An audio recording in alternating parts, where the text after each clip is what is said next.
Hello. So this is our second session of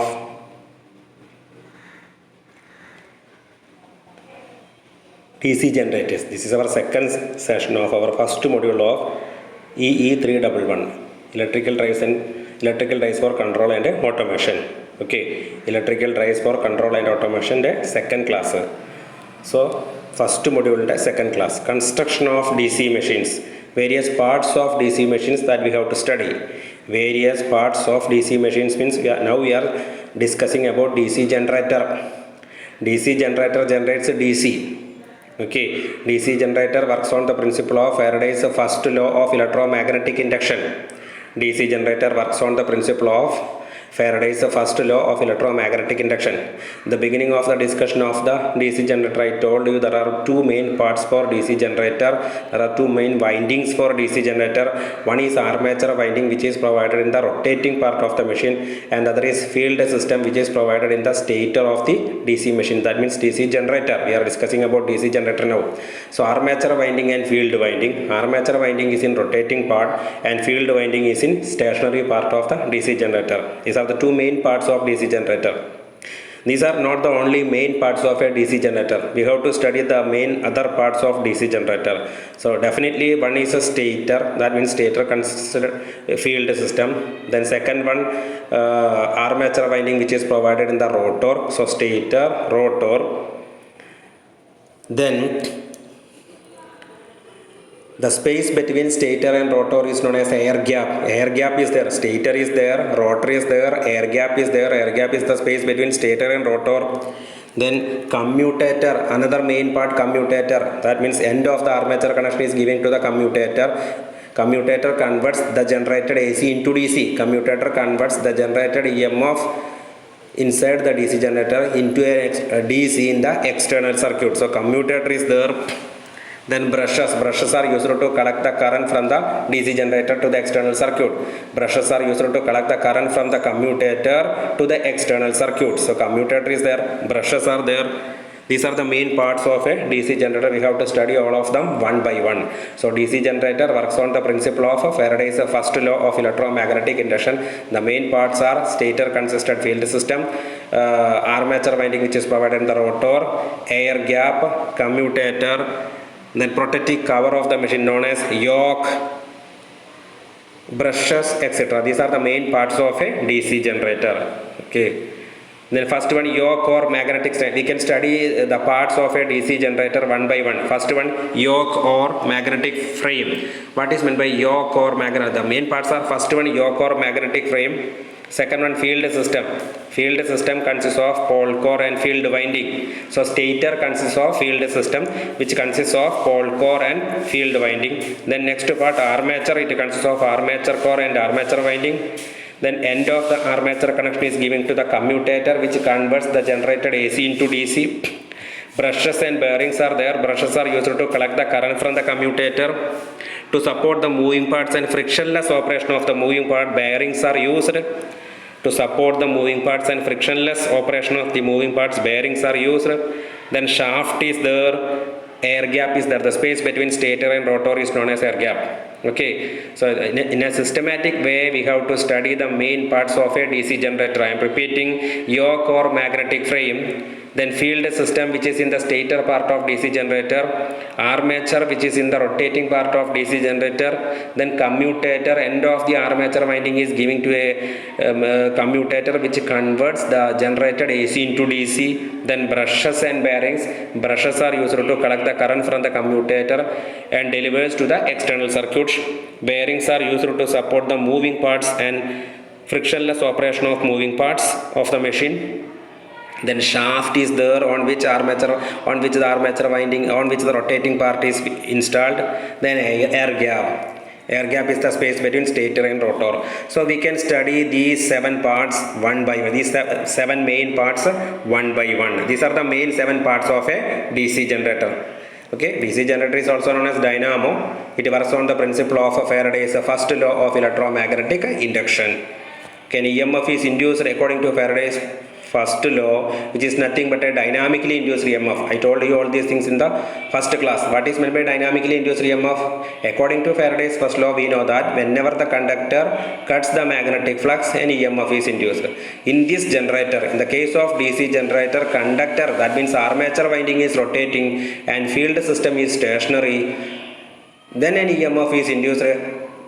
That type of EMF is known as dynamically induced EMF. Because the conductors are rotating, this EMF is known as dynamically induced EMF. If the field system is rotating, definitely we can call it as a statically induced EMF. But in the case of DC generator, armature conductors are rotating, in which EMF is inducing. Hence, that EMF is known as dynamically induced EMF. That is the main difference between dynamically induced EMF and statically induced EMF. Okay, dynamically induced EMF in which conductors are rotating and flux is stationary, whereas in the case of statically induced EMF, field system is moving and conductor is stationary. But in the case of DC generator, conductors are rotating. That means armature windings acts as the conductor and field system provides the flux.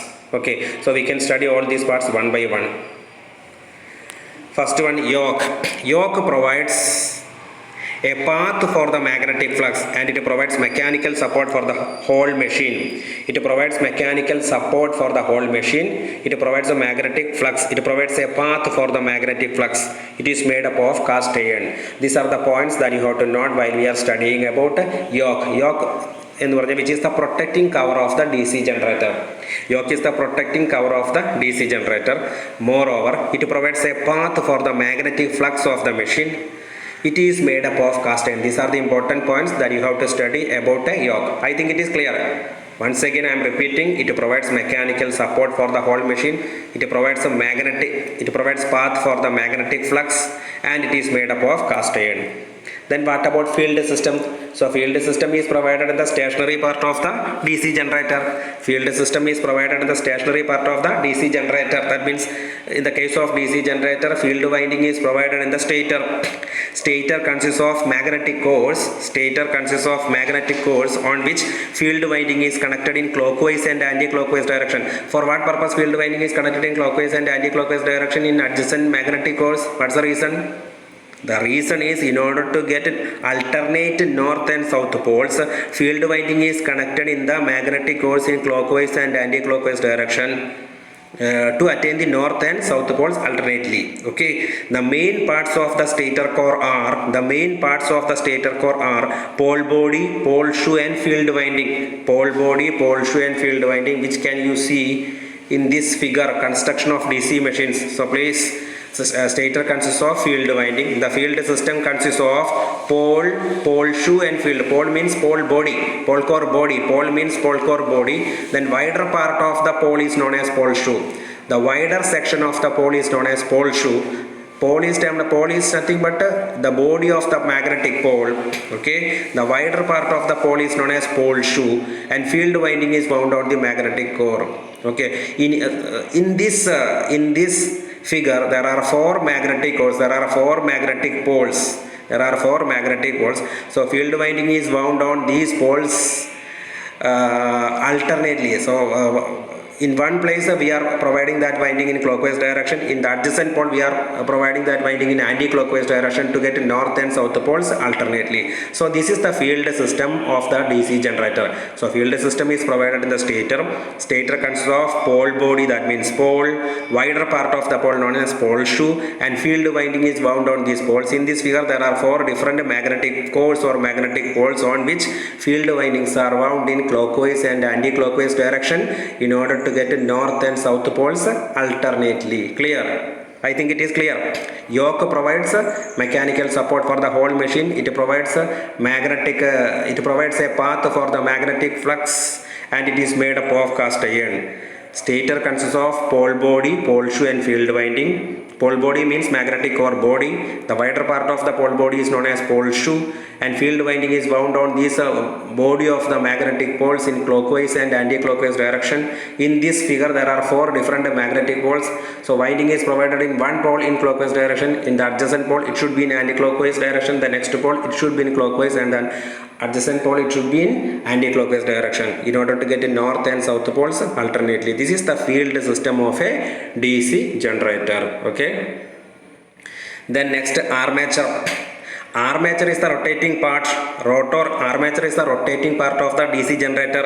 Rotor consists of a cylindrical core. Rotor is a cylindrical core on which slots are provided on its outer periphery. Okay, rotor is a cylindrical core on which slots are provided on its outer periphery to accommodate these windings. Those windings are armature winding. So after that, armature winding is provided in these slots. Okay, rotor consists of armature core, slots and armature winding. Armature core is made up of steel laminations mounted on a shaft. Armature core is made up of steel laminations mounted on a shaft. Okay, so armature is the rotating part and it consists of armature core and armature winding. In detail we can say rotor consists of cylindrical core. Rotor is cylindrical in shape. Slots are provided on its outer periphery. On these slots we can provide the armature winding. Okay, so armature body is there. On its outer periphery slots are providing. On these slots we can provide armature winding. So mainly rotating part of a DC generator consists of armature core is there. Okay, armature winding is, slots are there, then windings are there. So first of all, cylindrically shaped armature core. After that, slots are provided on its outer periphery. After that, we can provide winding on these slots. In short, we can say armature of a DC generator consists of armature core, slots and armature winding. Clear? Armature core, cylindrical shaped armature core, then slots are provided on its outer periphery and armature winding. What about the field system? I am repeating. What about the field system? Field system is provided the stator. Okay, it consists of pole body or pole, then wider part of the pole shoe and field winding is provided on these poles. What about rotating part of the machine? It is nothing but armature. Armature winding is provided in the rotating part. Armature is cylindrical in shape, that means armature body. After that, slots are provided on its outer periphery, so slot is there. After that, armature winding is provided in these slots. So armature core, armature slots and armature winding, these are the main parts of the rotating part of a DC generator. Okay, armature core is made up of steel laminations which is mounted on a shaft. So we studied yoke, we studied field system, we studied armature. Okay, then next, then what about commutator? Commutator consists of number of segments are insulated from each other. Commutator consists of number of segments which are insulated from each other, to which armature end connection is given. So end of the armature winding is provided in the rotor. End of the armature connection is given to this commutator. This commutator converts the generated AC into DC. So commutator acts as a mechanical rectifier. That means we know that this is a DC generator, its output should be DC. But according to Faraday's first law of electromagnetic induction, an EMF is induced in the armature winding of a DC generator which has an alternating nature or AC nature. Actually, the generated EMF is AC. We have to rectify this generated AC into DC. For that purpose, we are using this device known as commutator. So commutator consists of number of segments are insulated from each other. To these segments, end of the armature connection is giving. Okay, so that is commutator which converts the generated AC, which rectifies the generated AC of the armature winding into DC to the external circuit. That is the main function of commutator. So commutator is very clear. Commutator consists of number of segments are insulated from each other to which end of the armature connection is coming. This commutator acts as a mechanical rectifier which rectifies the generated AC into DC. Okay, clear? It converts the AC current induced in the armature conductors into DC current in the external load circuit. That is, commutator acts as a mechanical rectifier. That is the main function of commutator. Okay, then next, brushes. What about the function of brushes? So brushes are used to collect the current from the commutator and it is usually made up of carbon or graphite. Carbon brushes or graphite brushes. The function of the brushes are used to collect the current from the commutator. The function of brushes is used to collect the current from the commutator to the external circuit. Okay, clear? The function of brushes is used to collect the current from the commutator to the external circuit. Brushes are made up of carbon or graphite. So please look at the constructional feature of a DC machine. So armature winding, Then commutator, you can see commutator and brushes. Okay, end of the armature connection is giving to commutator. Brushes are used to collect the current from the commutator. Commutator rectifies the generated AC into DC. The DC is fed to the external circuit with the help of brushes. Okay.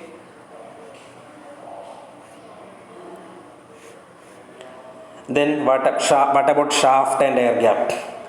So the shaft is used to transfer the mechanical power from or to the machines.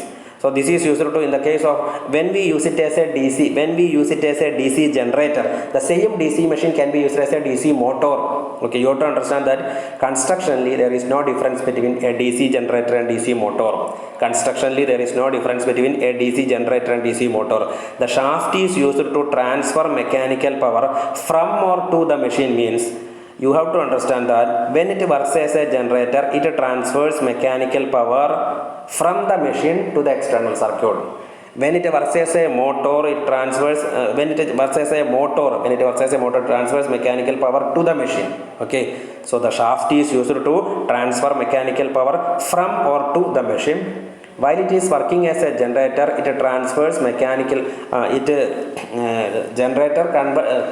What is the basic difference between generator and motor? Generator converts mechanical energy into electrical energy. Generator converts mechanical energy into electrical energy. The shaft is used to transfer mechanical power from or to the machine. Okay. So the shaft is used to transfer mechanical power from or to the machine. Generator converts mechanical power to electrical power, whereas motor converts electrical power to mechanical power. Generator converts. That is the main difference between generator and motor. Generator is a source whereas motor is a load. The shaft is used to transfer mechanical power from or to the machine.